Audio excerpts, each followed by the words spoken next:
Innal hamdalillah nahmaduhu wa nasta'inuhu wa nastaghfiruhu wa natubu ilayh wa na'udzu billahi min shururi anfusina wa min sayyiati a'malina. May yahdihillahu fala mudilla lahu wa may yudlil fala hadiya lahu.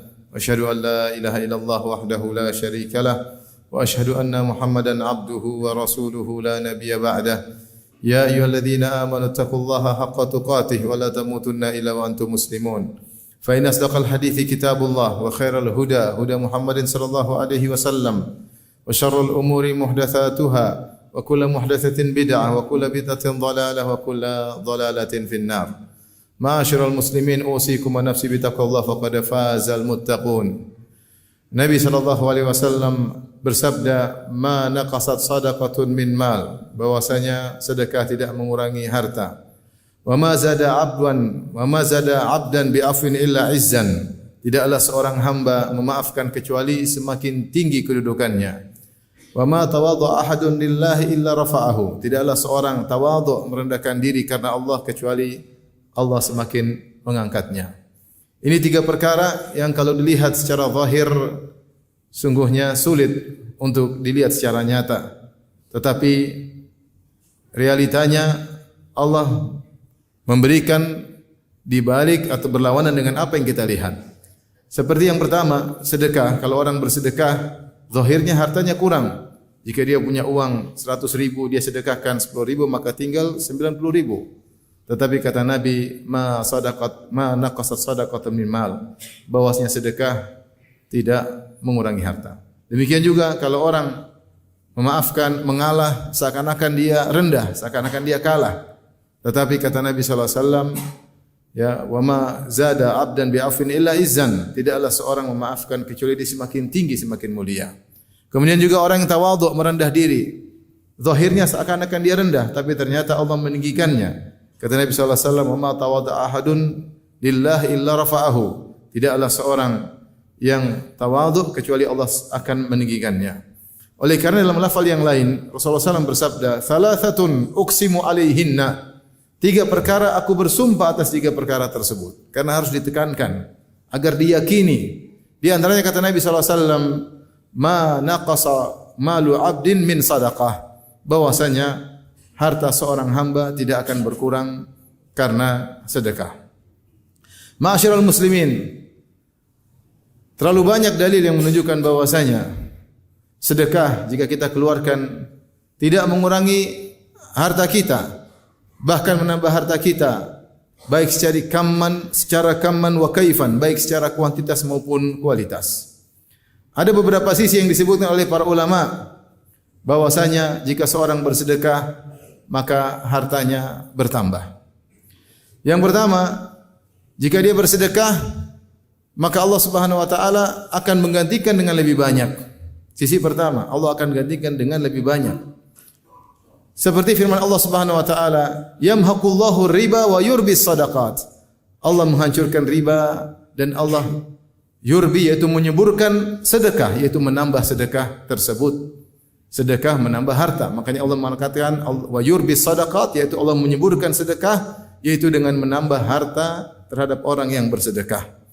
Demikian juga Allah Subhanahu wa taala menamakan sedekah dengan qardan. Qardan artinya adalah pinjaman. Kata Allah Subhanahu wa taala, "Man dzal ladzi yuqridullaha qardan hasanan fayudha'ifahu lahu adhafan katsira." Siapakah yang memberi pinjaman yang baik kepada Allah Subhanahu wa taala, maka Allah akan lipat gandakan. Allah menamakan sedekah dengan pinjaman supaya kita tahu bahwasanya akan dikembalikan oleh Allah Subhanahu wa taala. Karena yang meminjamnya adalah yang maha kaya. Lain halnya kalau kita pinjamkan harta kita kepada orang yang pas-pasan atau tidak punya, maka kembalinya harta tersebut sulit. Tapi jika yang meminjam adalah zat yang maha kaya, maka pengembaliannya pasti terjamin, bahkan dikembalikan dengan lebih banyak. Demikian juga Allah berfirman dalam ayat yang lain, "Wa ma anfaqtum min syai'in fahuwa yukhlifuh wa huwa khairur raziqin." Apapun yang kalian infakkan, maka Allah akan menggantinya. Wa huwa khairur raziqin, dan dia sebaik-baik pemberi rezeki. Maka seorang ketika bersedekah tidak usah ragu. Rasulullah tadi sudah bersumpah, tiga perkara aku sumpahi. Di antaranya ma naqasa malu 'abdin min sadaqah, bahwasanya harta seorang hamba tidak akan berkurang dengan sedekah. Bahkan setiap pagi ada malaikat yang mendoakan. Kata Nabi SAW, "Ma min yaumin yusbihul ibadu fihi illa malakani yanzilan." Tidak ada suatu pagi hari di mana para hamba menemukan pagi hari tersebut kecuali ada dua malaikat yang turun. Yaqulu ahaduhuma, salah satunya berkata, "Allahumma a'ti munfikan khalafan." Ya Allah, berikanlah orang yang berinfak gantinya. Wa yaqulul akhar, dan yang satunya berdoa, "Allahumma a'ti mumsikan talafan." Ya Allah, berikanlah kerusakan kepada orang yang pelit. Jadi seorang yang bersedekah pasti akan diganti oleh Allah Subhanahu wa taala. Cepat atau lambat akan diganti, bahkan dengan lebih banyak. Kemudian yang kedua, sisi di mana orang yang bersedekah hartanya akan ditambah secara kuantitas maupun kualitas. Bahwasanya orang bersedekah, Allah akan bukakan pintu-pintu rizki dari arah yang lain. Bisa jadi dia punya pekerjaan, suatu pekerjaan, kemudian dia bersedekah, akhirnya Allah buka pintu-pintu rizki dari jalan-jalan yang lain. Sehingga akhirnya rizkinya bertambah dari pintu-pintu rizki yang lain. Kemudian sisi yang ketiga yang disebutkan oleh para ulama, jika orang bersedekah, maka sungguhnya dia bertakwa kepada Allah Subhanahu wa taala dengan sedekahnya tersebut. Karenanya Rasulullah SAW bersabda, "Was-shadaqatu burhan." Sedekah adalah bukti ketakwaan. Maka orang yang bertakwa akan diberi rezeki dari arah yang tidak dia sangka-sangka. Wa may yattaqillaha yaj'al lahu makhraja wa yarzuquhu min haitsu la yahtasib. Siapa yang bertakwa kepada Allah, maka Allah akan berikan solusi baginya, dan Allah akan berikan dia dari arah yang tidak, rezeki dari arah yang tidak dia sangka-sangka. Rezeki datang kepada manusia dengan dua cara. Ada cara yang dia sangkakan, seperti dia berdagang, dia tahu untungnya sekian, dia bekerja pegawai, dia tahu gajinya sekian, dia sudah persangkakan rezeki tersebut. Namun sering rezeki datang dari arah yang tidak dia sangka-sangka. Itu urusan Allah Subhanahu wa taala. Kemudian sisi yang keempat, bahwasanya rezekinya ditambah secara kualitas, yaitu bahwasanya orang yang bersedekah maka hartanya akan dijaga dari kerugian, dijaga dari kerusakan. Bisa jadi orang dapat untung banyak, tetapi kemudian dia mengalami kerugian, dia mengalami bencana, dia mengalami kerusakan. Tapi orang yang bersedekah, maka hartanya dijaga oleh Allah Subhanahu wa taala. Oleh karenanya di antara cara untuk menjaga harta dengan berzakat. Dan zakat sendiri secara bahasa artinya numu wa ziyadah, yaitu bertambah. Orang yang bayar zakat rutin karena Allah Subhanahu wa taala, maka hartanya akan ditambah oleh Allah Subhanahu wa taala. Saya pernah mendengar kisah di Idaatul Quran, radio di Arab, tentang ada seorang ketika itu terjadi banyak musibah bencana, maka kemudian pemerintah di sana memberikan bantuan kepada orang-orang yang terkena bencana. Maka datanglah salah seorang menemui hakim, kemudian melaporkan bahwasanya hewan-hewan saya banyak kena bencana. Kemudian dia minta surat untuk mendapatkan bantuan. Hakim tersebut bertanya kepada dia, "Jangan-jangan kau tidak bayar zakat?" Maka terdiamlah orang tersebut. "Jangan-jangan kau tidak bayar zakat sehingga musibah menimpa hartamu." Maka terdiamlah orang tersebut. Orang yang bersedekah membayar zakat, maka hartanya akan dijaga oleh Allah Subhanahu wa taala. Di mana ketika banyak orang hartanya ludes, hartanya berkurang, terkena musibah, hartanya dijaga oleh Allah Subhanahu wa taala. Pada hakikatnya ini adalah menambah hartanya secara kualitas. Kemudian sisi yang kelima, bahwasanya orang yang bersedekah maka hartanya akan diberi keberkahan oleh Allah. Allah turunkan keberkahan pada hartanya. Taruhlah hartanya tidak bertambah sama sekali, tetapi turun keberkahan secara kualitas, hartanya tersebut akan bermanfaat. Dia gunakan untuk hal-hal yang bermanfaat, cukup untuk kebutuhannya, bahkan dia bisa gunakan untuk akhiratnya. Tidak seperti sebagian orang hartanya bertambah-tambah tapi tidak ada keberkahannya. Kebutuhan semakin banyak, pengeluaran tidak jelas, digunakan untuk maksiat, digunakan untuk berhura-hura, semakin mengekang dia pada hari akhirat kelak ketika ditanya, "Kemana kau habiskan hartamu?" Karena hartanya tidak berkah selama ini. Bahkan hartanya adalah istidraj baginya, membuat dia semakin jauh dari Allah Subhanahu wa taala. Harta yang berkah adalah harta yang semakin mendekatkan seorang hamba kepada Allah Subhanahu wa taala, dan harta yang merupakan hukuman istidraj semakin membuat seorang hamba jauh dari Allah Subhanahu wa taala. Oleh karenanya, yakinlah bahwasanya Allah Subhanahu wa taala akan menambah harta yang kita keluarkan. Kata Allah Subhanahu wa taala, "Wallahu ya'idukum maghfiratan minhu wa fadla." Sungguhnya Allah Subhanahu wa taala menjanjikan ampunan bagi kalian yang bersedekah dan memberikan janjian fadla, yaitu tambahan bagi orang yang bersedekah. Adapun bagaimana caranya harta kalau kita sedekahkan bertambah, serahkan kepada Allah Subhanahu wa taala, wa huwa khairur raziqin, sebaik-baik pemberi rezeki. Aqulu qouli hadza astaghfirullah li wa lakum wa lisal muslimin kulli dhanbin khati'a fastaghfiruhu innahu huwal ghafurur rahim. Alhamdulillahi ala ihsanih wa syukru lahu ala taufiqihi wa amtinanih. Asyhadu an la ilaha illallah wahdahu la syarika lahu ta'ziman li sya'nih. Wa asyhadu anna Muhammadan abduhu wa rasuluhu ad-da'i ila ridwanih. Allahumma salli alaihi wa ala alihi wa ashabihi wa ikhwanih. Di khutbah yang kedua ini ada 2 poin yang ingin saya sampaikan. Yang pertama, jika seorang bersedekah, hendaknya dia niat untuk mendapatkan pahala akhirat. Tambahan harta tersebut itu otomatis. Namun tentunya seorang sulit untuk meniadakan tujuan tersebut dalam hatinya. Tidak mengapa jika seorang berniat bersedekah dengan harapan hartanya bertambah, tetapi tetap orientasi utama adalah untuk mendapatkan ganjaran akhirat yang jauh lebih banyak, tidak bisa dibandingkan dengan ganjaran duniawi. Sebagaimana pernah kita jelaskan dalam khutbah yang lain, betapa banyak ganjaran ukhrawi akhirat yang Allah siapkan bagi orang yang bersedekah.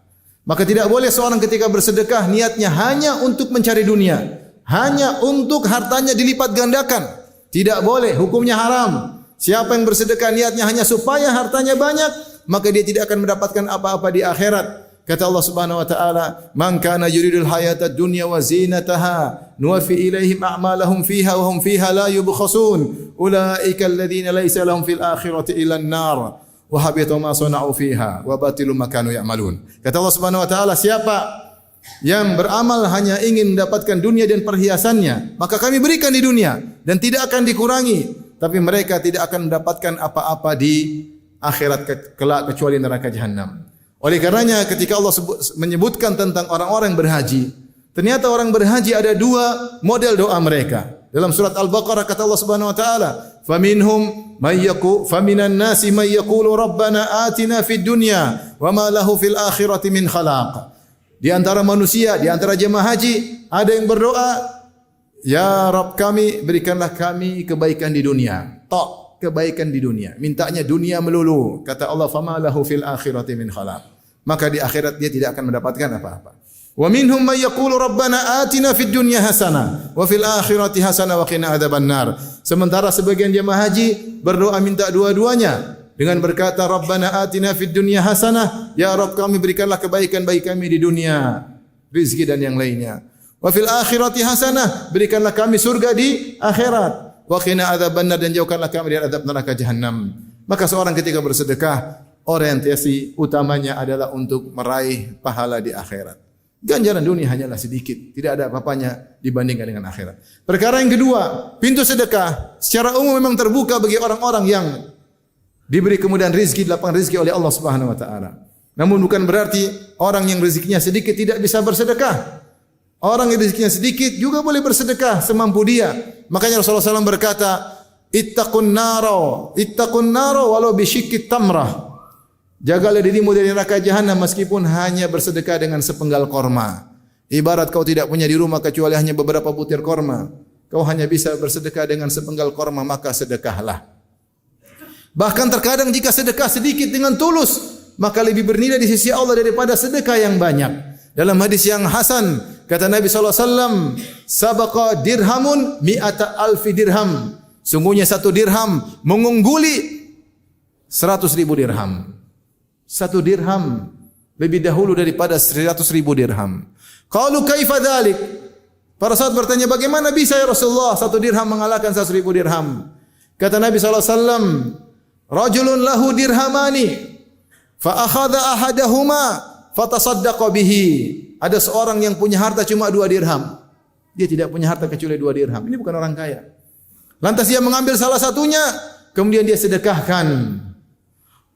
Yang kedua, warajun lahu malun katsirun fa akhadha min ardi malihi mi'ata alfin fatasaddaqa biha. Adapun yang orang kedua, dia punya harta banyak Sangat banyak. Lalu dia mengambil 100.000 dirham dari hartanya yang banyak tersebut. Kemudian dia bersedekah. Kata para ulama, kenapa 1 dirham mengalahkan 100.000 dirham? Kalau kita bilang, kenapa 1.000 rupiah bisa mengalahkan 100.000 rupiah? Kenapa 1 juta bisa mengalahkan 100 juta rupiah misalnya? Karena yang punya 2 dirham tersebut, dia bersedekah dengan setengah hartanya. Dia bersedekah dengan setengah hartanya. Sementara dia juga membutuhkan. Maka ini nilainya di sisi Allah besar. Oleh karenanya, siapa yang diberi kemudahan untuk bersedekah, maka bersedekahlah. Kalau dia punya harta banyak, bersedekahlah dengan harta yang banyak. Jika dia punya harta tidak banyak, bersedekahlah dengan semampunya. Semoga Allah Subhanahu wa taala menganugerahkan kepada kita husnul khatimah. Semoga Allah Subhanahu wa taala mengampuni dosa-dosa kita dan masukkan kita semua ke dalam surganya. Amin ya rabbal alamin. Innallaha malaikatahu yusalluna 'alan nabi ya ayyuhalladzina amanu sallu 'alaihi wa sallimu taslima.